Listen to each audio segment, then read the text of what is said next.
I think animation in games today just sucks. Have you ever really looked forward to a game just to get disappointed when you finally played it? Something was just a bit off. Maybe it was the animations, maybe it was the gameplay. Because I sometimes struggle with enjoying video games. Most of them have bland, generic or just really boring game animations.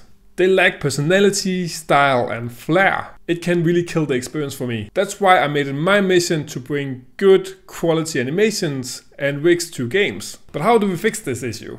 I'll get to that later. Presenting. Animation is the most crucial aspect in games, yet neglected. At Nordic Game Conference 2024, we'll cover a brief look at the history of animation in games, especially one game that changed how big budget games would be created afterwards. I'll try to figure out where and how we went wrong, and I'll suggest a solution to the challenges we are facing right now with animation. I fell in love with computer graphics when I was around 13, and I got an illegal copy of 3D Studio Max.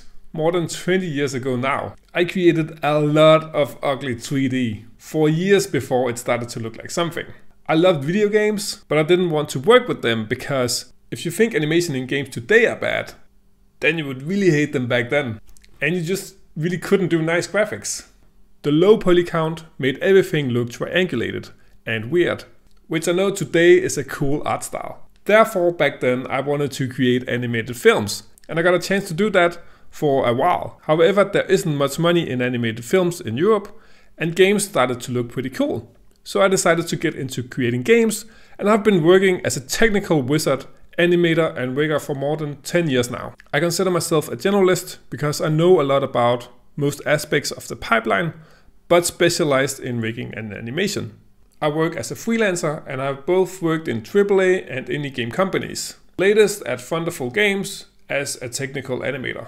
Let's go back to the 80s and 90s. The hardware dedicated the animation style, few frames and pixels. Mario only had 2 frames for his run, but it got the point across. Early 3D was limited as well, but it formed a style, and the animation was more important to sell the art. Because we didn't have ragdolls, characters would always fall and die in the same way, and it makes it feel repetitive often. There were gems like Crash Bandicoot. In Crash Bandicoot, they achieved amazing animations for that time, utilizing a new technique called vertex-based animation. A 3D model is based out of vertex points. Each point connects to triangles, and that makes out the mesh. Normally in games you move a skeleton within the mesh to animate it, but instead of doing that they moved each vertex, creating more dynamic and cartoony animations. It's also performant because it runs on the graphic card, and today it's used for crowds. It's an example of new technology pushing animations forward in a good way. Do you know which game was the first to use motion capture? It was Prince of Persia. While that game did make leaps in terms of animation, they used footage as reference, rather than actually capturing the data from movement and putting it into the game. Shenmue made it popular with motion capture. At the time, it was one of the most expensive games ever made, and it was all financed by Sega. They made a lot of leaps with the art and animation in this game. Now it looks outdated, but back then nobody had seen anything like it. And it showed future games the way forward. It records the motion of a real person, and you can then apply that to your game character. AAA studios formed and targeted more realistic art styles. Naughty Dog went from Jak and Daxter, Crash Bandicoot to Uncharted and The Last of Us. Each year we have been making huge leaps in graphic fidelity, which is awesome and I love it. However, we gotta address Red Dead Redemption 2. In that game, your horse testicles change depending on the weather. You can sit down and see a person eat a full meal.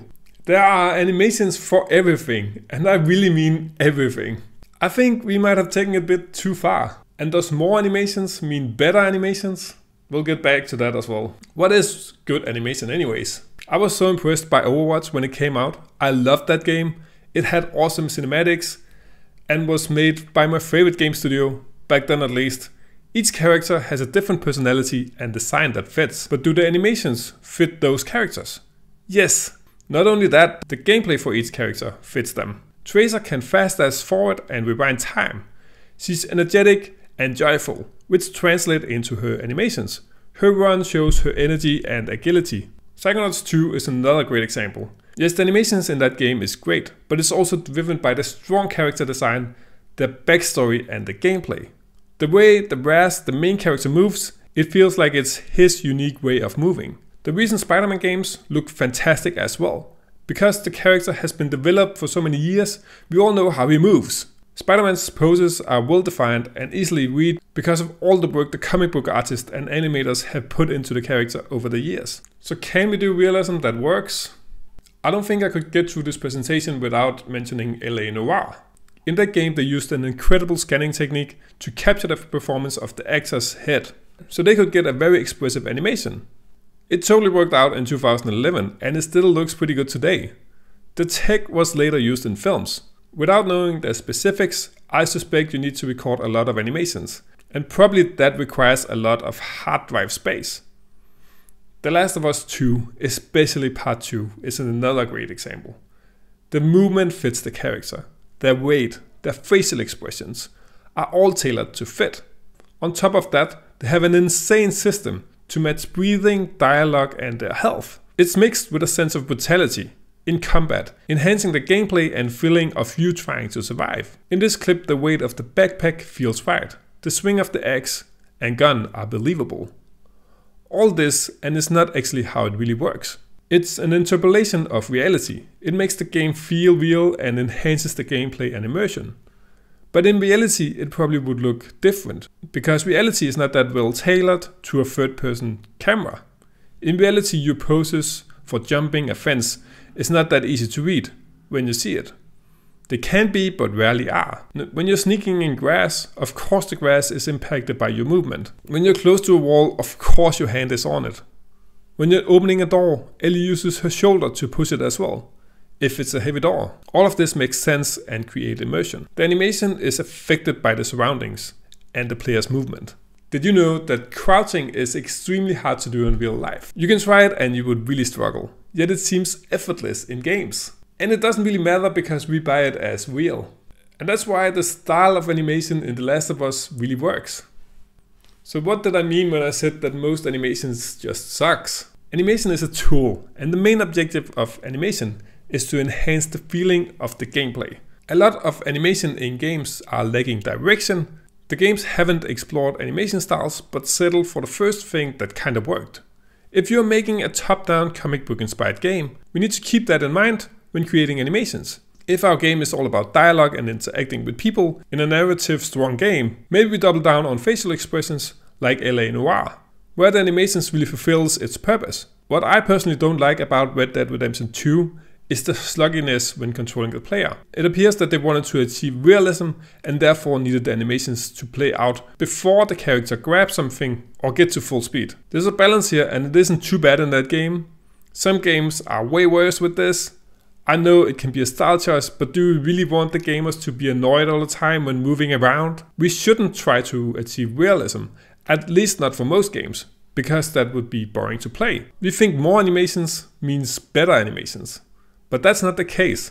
There's obviously a lot of complexity in The Last of Us 2, and for most game studios they can't use the same approach. It's just too much work. The good news is that it's actually not necessary. We can get those results if we spend more time working on the systems and procedural generated animations. So what's the difference between AI animation and procedural generation? I honestly don't know and I don't really care. Automation is a tool to achieve better animations and we can do that by generating them. Same goes for rigs. I'm not talking about the clunky ragdolls you see in Party Animals. This could be used for realistic games as well. In this GDC talk, I can rig procedural pose animation by Alexander Brzezinnik. Sorry, I probably butchered that name.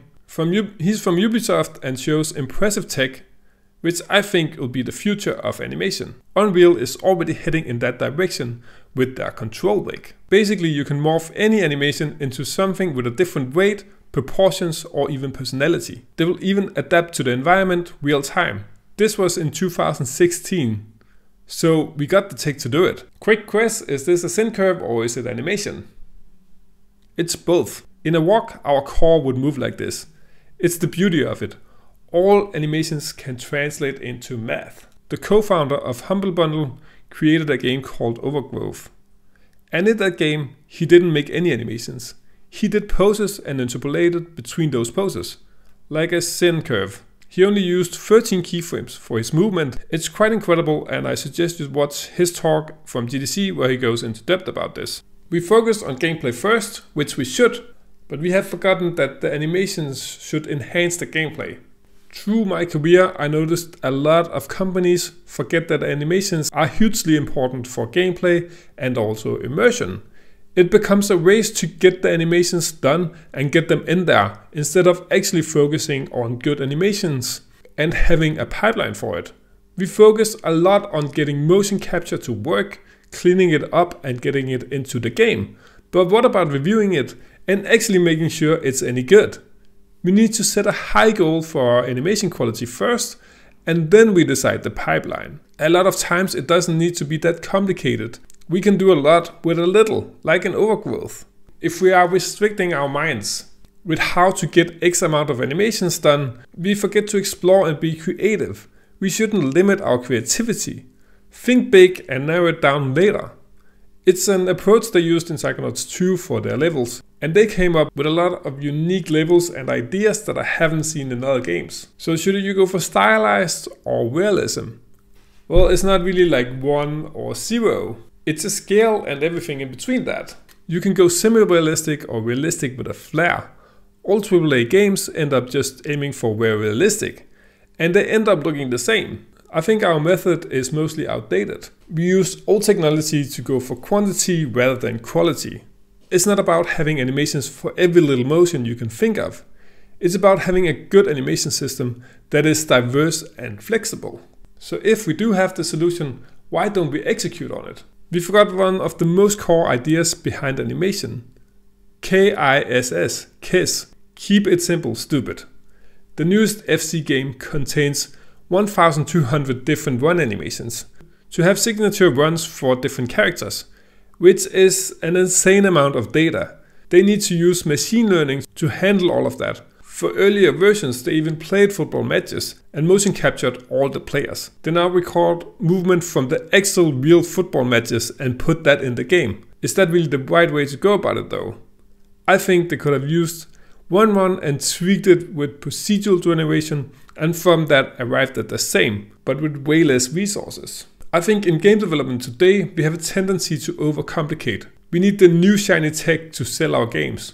AAA games are competing to have, for example, raycasting, and when you're actually playing, you barely notice it. Along the way, we forgot that if a simple approach gets the job done, we don't need to overcomplicate it. I think the future for game animation is automation. A system like the IK rig we looked at, combined with procedural generation.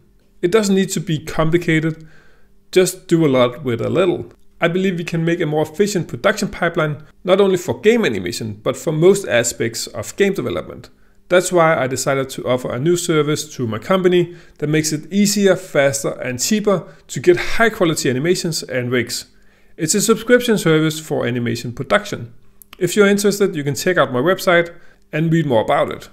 I would also love to have a chat with you about the subject, so please don't hesitate to contact me. Thank you for listening and watching.